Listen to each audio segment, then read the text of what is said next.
একটু, একটু করে জমানো টাকা দিয়ে মায়ের জন্য গিফট নিয়ে আসলাম। হ্যালো এভরিওয়ান, আসসালামু আলাইকুম। সবাই কেমন আছেন? আশা করি সবাই ভীষণভাবে ভালো আছেন। আর এদিকে আমরাও ভালো আছি। এখানে হচ্ছে আমার ব্যাংকটা কাটা হচ্ছে। এটাতে বেশ কিছুদিন ধরে আম্মা আর আমি টাকা ফেলছিলাম। এখানে ৳১০০, ৳৫০০, ৳৫০, ৳১০, ৳৫, ৳১,০০০ সব কিছুই আছে।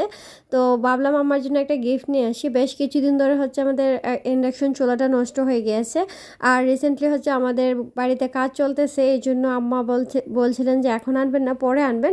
কিন্তু আমরা তো নাছোড়বান্দা শুনবো না। এজন্য ব্যাংকটা কেটেই ফেললাম। তো আপু হচ্ছে গুনে দেখছিল কত হচ্ছে। এখানে প্রায় মোটামুটি ৳৭,০০০ মতো হয়েছিল।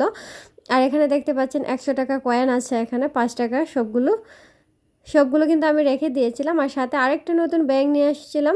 এটা হচ্ছে আপু গিফট করেছিল। সাথে, সাথে উদ্বোধন করে দিয়েছি। আমার চুলার টাকাটা রেখে বাকি টাকাগুলো আমি এই ব্যাংকে ফেলে দিয়েছি। আর আমি সব টাকাগুলো নিয়ে চলে গিয়েছিলাম দোকানে। আর ফোন লাইনে কিন্তু ভাইয়াও ছিল। তো এই যে দেখতে পাচ্ছেন এখন এটাতে বাকি টাকাগুলো রাখা হবে। তো আমি দোকানে গিয়ে আমি নতুন একটা চুলা নিয়ে আসছি, ইন্ডাকশন চুলা যেটা। আর সাথে একটা ফ্রাই প্যানও নিয়েছি। আগেরটা যেহেতু বিছুনে ছিল, এবার একটা কিয়াম নিয়েছি। আপু বললো যে চেঞ্জ করার দরকার। তো এই যে আগের চুলাটা দেখিয়ে দিচ্ছি। এখানে বেশ কিছুদিন ধরে রান্না হচ্ছে না, এই জন্য ধুলোবালি পড়ে গেছে। আর এই যে দেখতে পাচ্ছেন হালকা একটু ফেটে গেছে। রান্না করা যাবে কিন্তু রিস্ক নেওয়ার দরকার নেই। তো নতুন চুলাটা অন করে দিচ্ছি। আজকে এই পর্যন্তই। সবাই ভালো থাকবেন, সুস্থ থাকবেন।